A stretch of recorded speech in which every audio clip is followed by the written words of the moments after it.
Hi, my name is Mumbi Morito. I'm an advocate and I want us to learn about the law, go through it, know the procedure, what to do when you want to sue or be sued. It is a succession matter, criminal, civil, and etc. But today, I want us to start with when you want to sue someone, where do you start?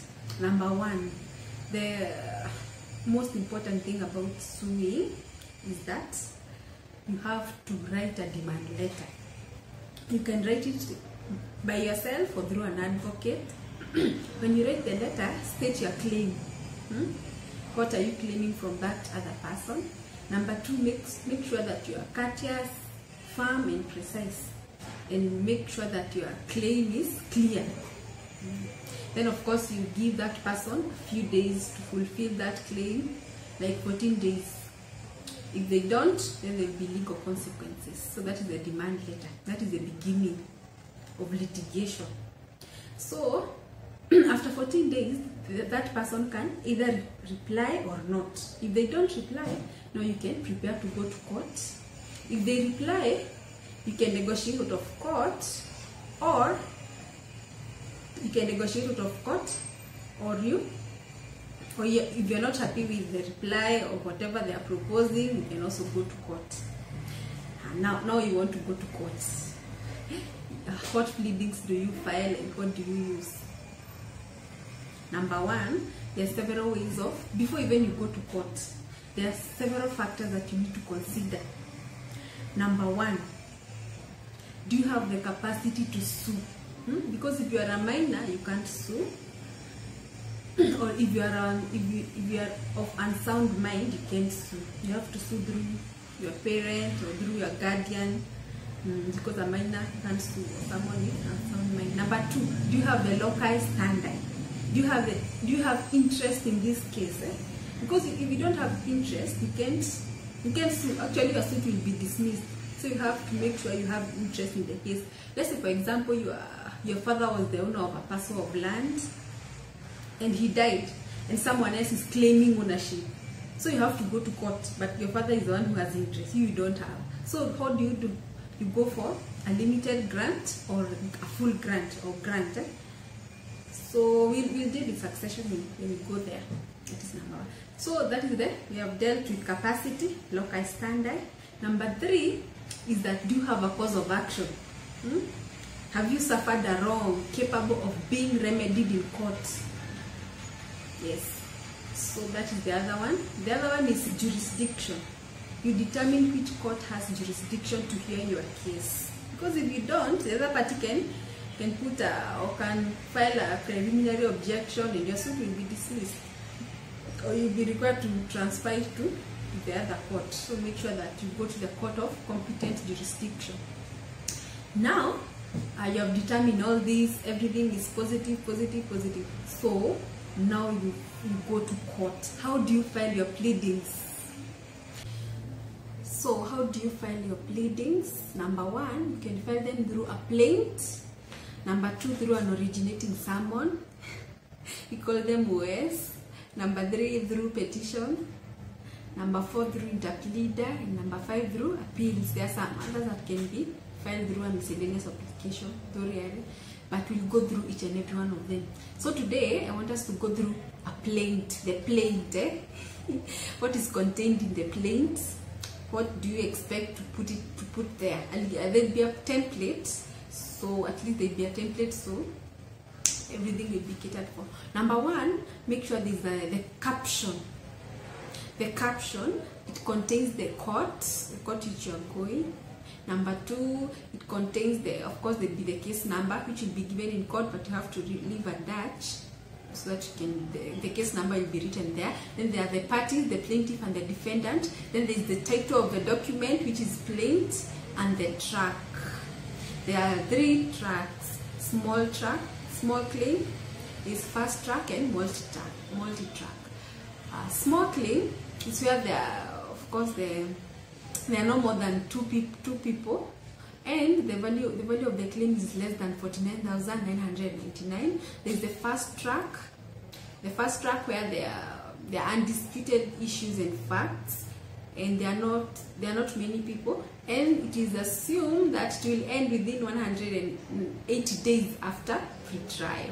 Then there is the multi-track. It has many issues, legal issues, many facts, many parties, and it is presumed that it will end within 280 days after pre-trial. Now, that is the trial, and that is the caption.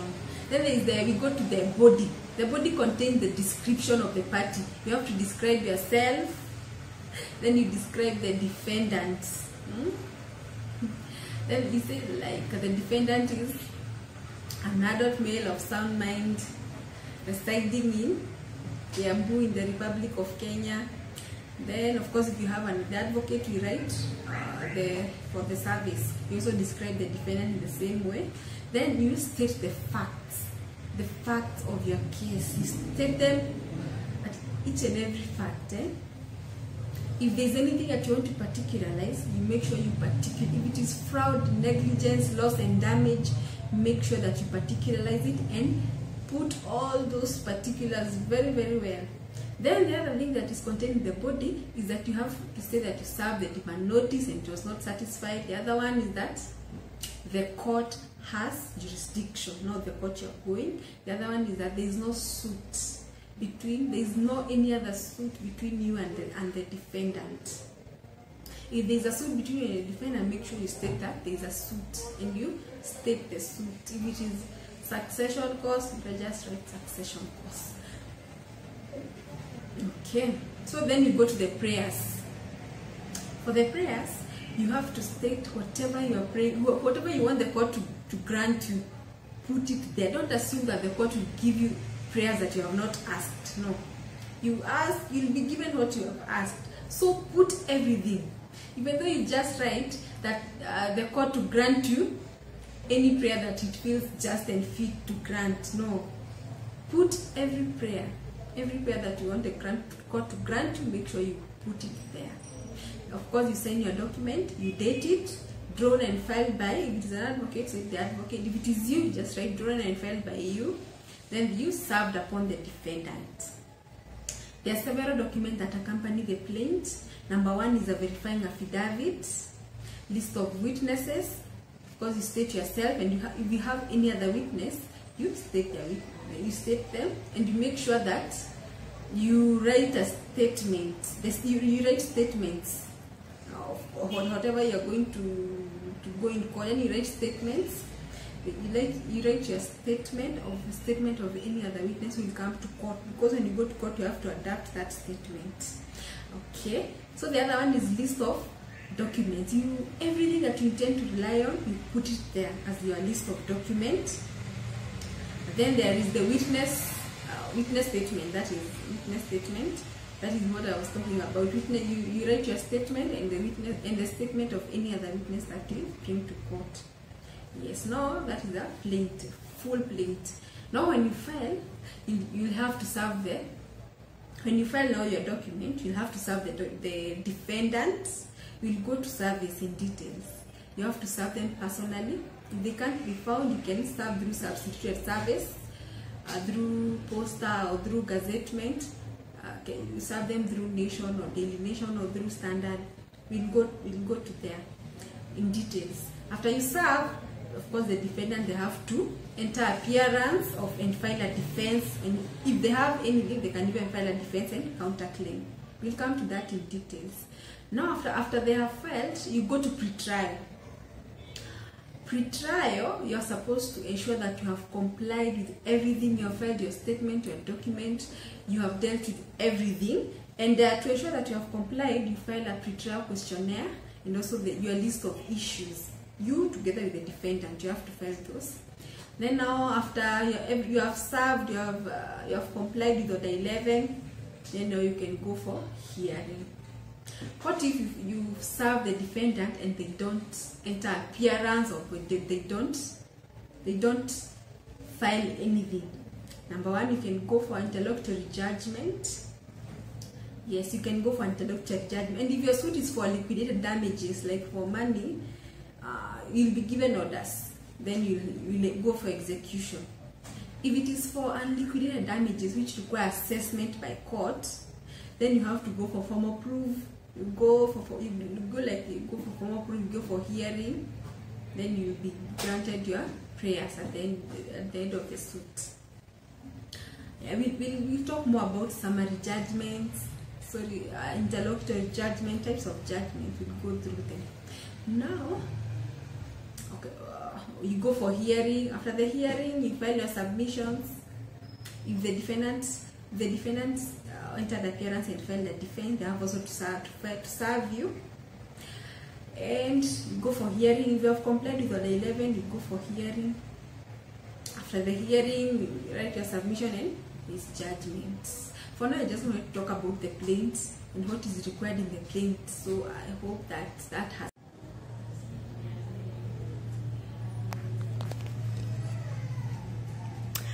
So this is the caption. See caption, body. The caption contains the court. You see the Kandara court, where will be your case number. Then there is the plaintiff and the defendant. These are the parties. Then there is the plaint. You see the title of the document and the track. Then there will be the description of the parties. Then you put your facts. Then if you want to particularize anything, make sure you particularize them very well. Then now you go to the prayers. You state your prayers, all of them, the way I've told you. Those are the prayers. And make sure you ask for cost and interest. Number 5, we put there just for fun, but we put there not for fun, but ensure that you put all your prayers here. Then you sign. There is dated, drawn by, and to be served upon. So that is the plaint. That one. You see the caption, body. Then there is the prayers.